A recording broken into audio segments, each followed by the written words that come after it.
Assalamualaikum warahmatullahi wabarakatuh. Salam sejahtera untuk kita semua.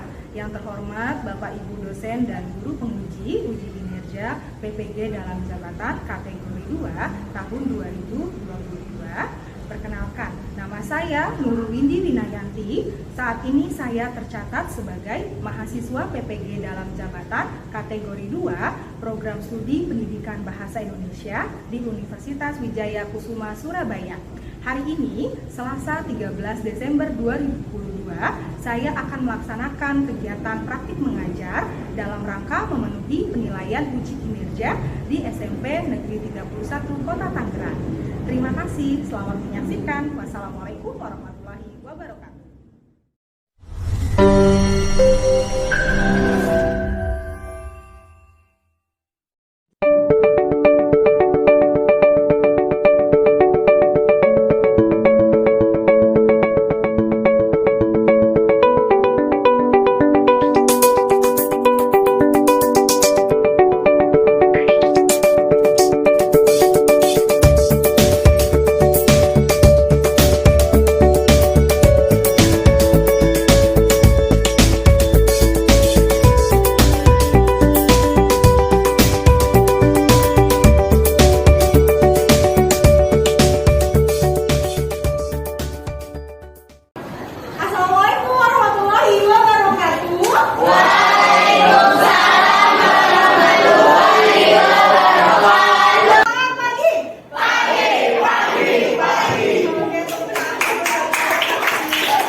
Alhamdulillah, ibu juga kabarnya baik. Oke, yuk sebelum kita mulai pembelajaran, kita berdoa terlebih dahulu. Untuk memulai kelasnya, silakan pimpin doa.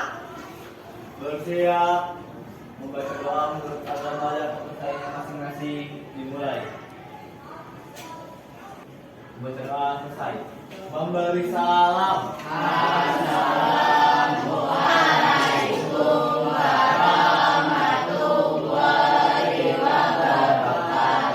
Waalaikumsalam warahmatullahi wabarakatuh. Hari ini yang tidak masuk siapa? Ibu cek kehadiran dulu. Hadir semua? Hadir ya? Baik. Alhamdulillah berarti semuanya diberikan kesehatan. Oke nih, jangan bosan-bosan ya berlatih sama Bu Wiwi dalam pelajaran bahasa Indonesia. Oke, supaya lebih semangat lagi, mari kita belajar lagu nasional. Yuk, hari ini kita belajar apa sih, Nak? Iya, yuk kita belajar menyenangkan bersama Bu Wiwi. Oke, sudah siap untuk belajar hari ini? Siap. Misalnya sudah siap belum? Siap. Baik. Nah, untuk absensi nih. Nah, kan materi yang kemarin tentang apa? Pertemuan sebelumnya membahas tentang impresif touch cerpen, dan menyimpulkan hari ini kita akan membahas tentang struktur cerpen. Jadi apa sih yang kalian ketahui tentang struktur cerpen? Orientasi, komunikasi, resolusi. Baik. Nah, orientasi apa sih? Silakan Rere. Orientasi merupakan pengenalan latar, watak, tokoh, dan arah penanganan konflik. Wah, hebat sekali. Lalu kalau komunikasi apa sih, Nak? Komunikasi berisi tentang masalah atau konflik yang dialami tokoh ibu. Baik, tepuk tangan untuk Dimas. Lalu resolusi apa? Ya, silakan. berisi penyelesaian atau pemecahkan masalah. Iya, Wak. Nah, coba sebelum ke tujuan pembelajaran, kira-kira siapa yang bisa mengaitkan materi struktur cerpen dalam materi hari ini? Dari materi. Silakan, Bu Fani. Kalau berbicara tentang struktur itu kayak diibaratkan kayak struktur sebuah bangunan. kayak awalnya itu kan dia membuat fondasi. Di tengah-tengah itu dia bikin tiang, terus akhirnya itu dia bikin atap. Kayak begitu juga dengan struktur sebuah tekstur pen, maka ada bagian-bagian yang disusun harus dalam sebuah tekstur pen kayak gitu. Iya, berarti harus berurutan ya struktur depan ya. Iya. Untuk Fani. Oke, yuk yang ingin membacakan tujuan pembelajarannya silakan. Tujuan pembelajaran, peserta didik mampu menentukan struktur tekstur pen dengan benar. Oke, terima kasih. Wah, hebat nih. Kayaknya kalian sudah tahu ya apa itu struktur cerpen. Baik. Yuk, sebelum kuis nih ya, ada yang ingin ditanyakan dulu nggak? Tidak? Oke, baik. Ya udah kita pretest dulu ya. Silahkan kalian bisa menjawab kuis ini. Oke, struktur teks cerpen terbagi menjadi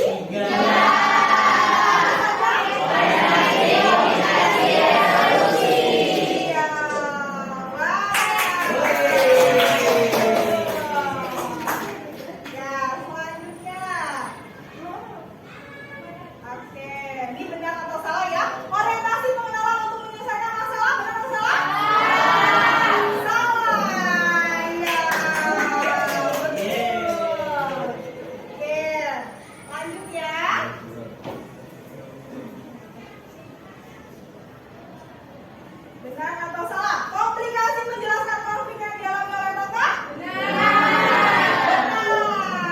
Resolusi bagian penyelesaian atau pemecahan masalah benar atau salah? Benar. Struktur cerpen harus lengkap dan berurutan benar atau salah?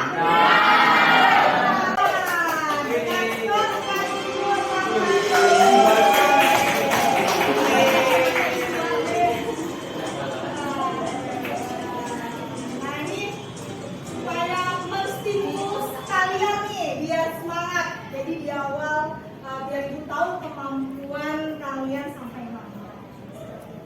Ya, ternyata kalian sudah bisa mengetahui tentang struktur teks cerpen. Kita amati teks cerpen berikut ini. Yuk, siapa yang ingin membacakan? Ya, silakan. Bisa berotomatis seorang tukang kayu merasa sudah tua dan punya cukup pensiun. Sebenarnya apa yang menjadi profesinya sebagai tukang kayu? Dia merasa sudah lama menjalani sebagai tukang kayu. Oke, terima kasih. Baik. Kalau ibu tanya, ini berarti bagian struktur cerpen apa? Orientasi. Orientasi. Di mana nih kelihatan bagian orientasinya karena ada apa sih? Nah, pada suatu hari berarti dia mengenalkan apa? Latar. Latar apa sih? Waktu. Iya betul. Terus ada seorang tukang kayu. Berarti dia pengenalan apa? Pengenalan toko. Betul. Dia sudah tua. Ya. Terus dia profesinya sebagai tukang kayu. Untuk yang kedua, siapa yang ingin membacakan? Saya, Bu. Ya, silahkan. Dengan berat hati, tukang kayu mau menuruti permintaan mandornya meskipun merasa sedikit kesal karena dirinya akan segera pensiun. Ya. Berarti ini tentang apa strukturnya? Kombinasi. Berarti konfliknya sudah mulai muncul nih. Ketika apa sih?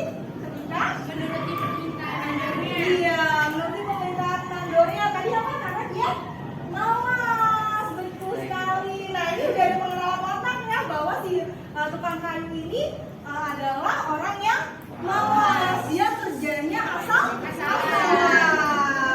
Baik. Yang terakhir, silakan siapa yang dibacakan? Silakan Iwal. Hari demi hari berlalu hingga akhirnya rumah tersebut selesai dikerjakan oleh tukang kayu tersebut dan mandor datang memeriksa.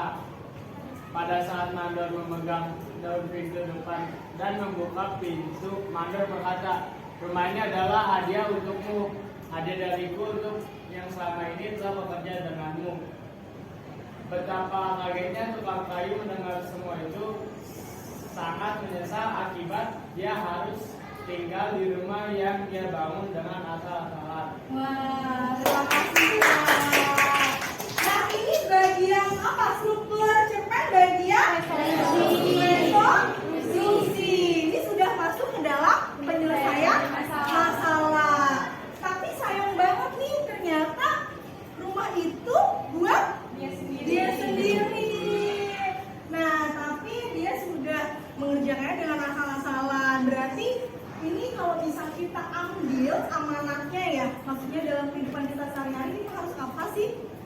Berarti tidak boleh menyepelekan sesuatu hal. Kita tidak pernah tahu ya kalau ternyata itu malah diberikan untuk kita. Seperti itu ya. Sekarang Ibu akan memberikan penguatan materi. Tapi sebelum masuk ke dalam penguatan materi, ada yang ingin ditanyakan dulu nggak? Bu, saya ingin bertanya. Silakan Titan. Bu, biasanya perkenalan tokoh itu dapat menggambarkan apa saja sih, Bu?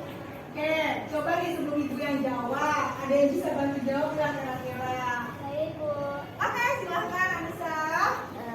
Jadi perkenalan Jawabnya ke Titan ya, coba lagi nanya nih. Biar senyum kan. perkenalan tokoh itu menggambarkan keadaan tokoh dan peristiwa yang sedang dialami oleh tokoh di awal cerita.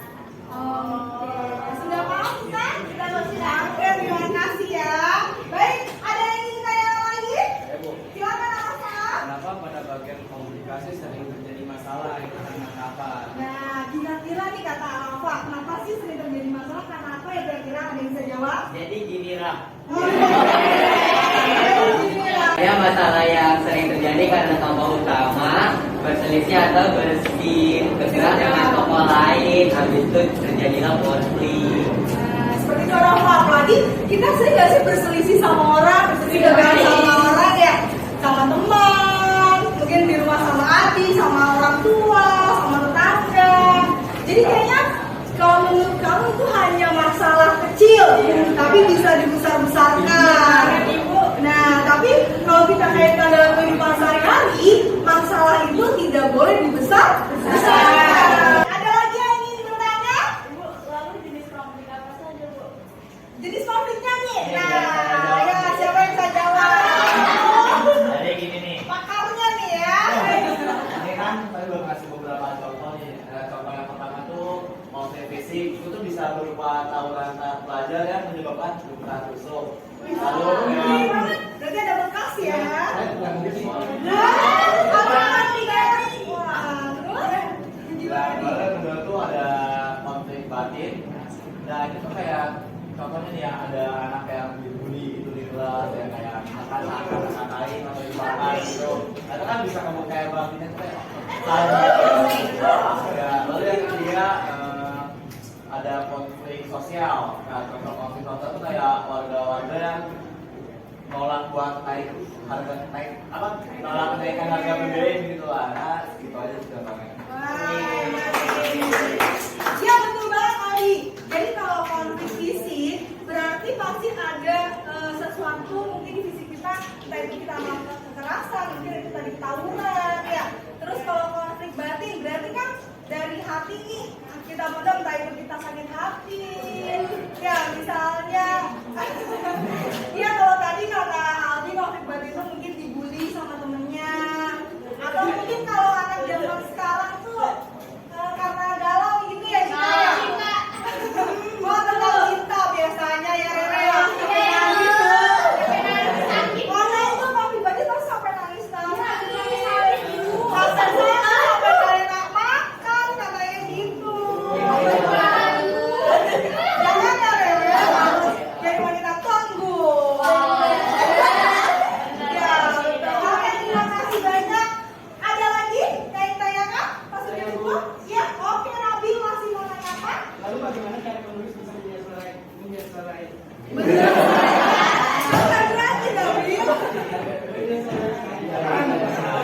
Nah, jadi kata Nabil, gini, jadi gimana Bu cara penulis bisa menyelesaikan atau memecahkan masalah?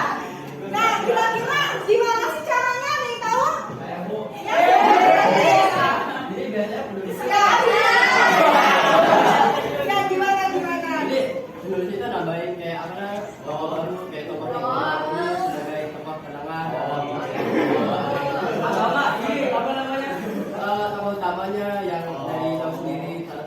menemukan solusinya solusi masalah.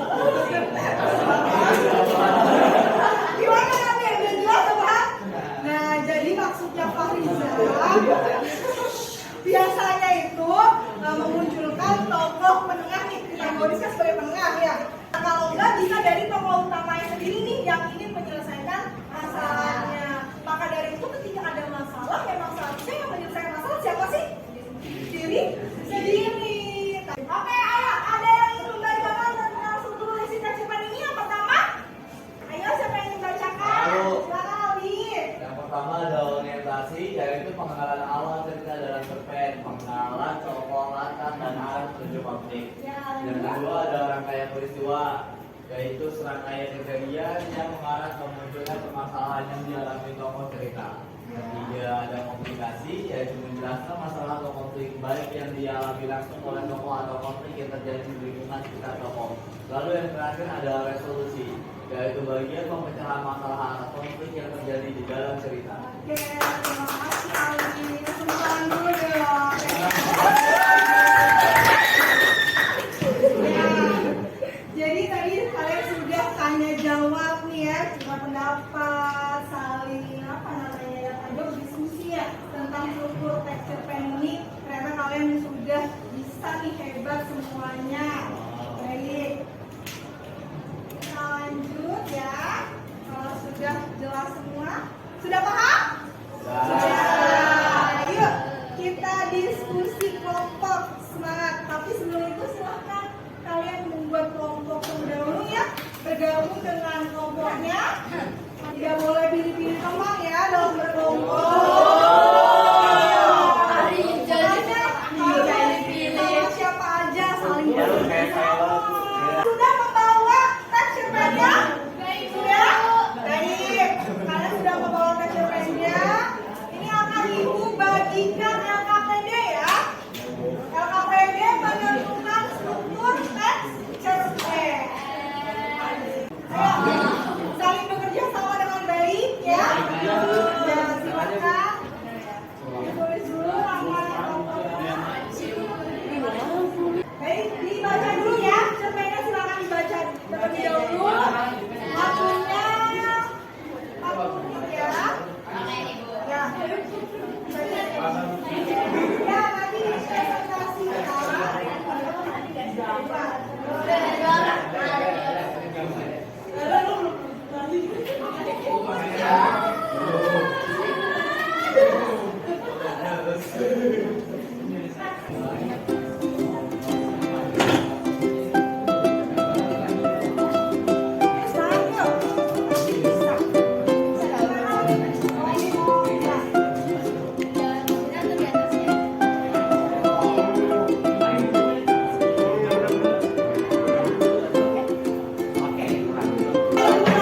penilaian kelompok nih dalam bekerja sama. Apakah saling mempelajari? Bagian presentasi. Kalian silakan berdiskusi antar kelompok, jangan ngobrol. Bareng-bareng.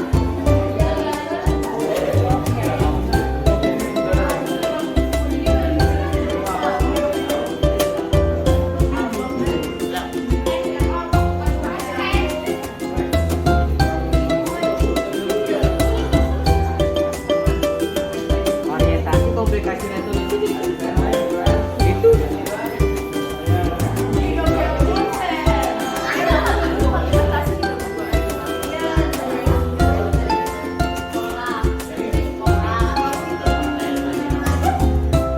Ayo, sudah tahu gimana nih progresnya?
orientasi pertama itu membaca teks cerpennya dulu, lalu yang kedua itu tentang pengenalan tokohnya kayak nama tokohnya, latarnya, lain-lain. Lalu itu menemukan permasalahannya gitu, permasalahannya itu gimana.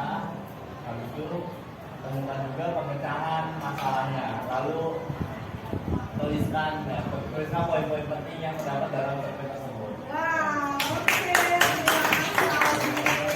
Nah, karena tadi kalian sudah bekerja sama dengan baik, ya, berdiskusi kelompok untuk memecahkan suatu masalah nih, menentukan struktur teks cerpen, juga sudah bisa mempresentasikannya dengan baik, sudah lengkap ya. Berarti struktur cerpen itu harus berurutan dan lengkap. Nah, kalau orientasi adanya di awal, paragraf biasanya ya ada di awal, kalau komplikasi adanya di tengah, dan resolusi adanya di akhir.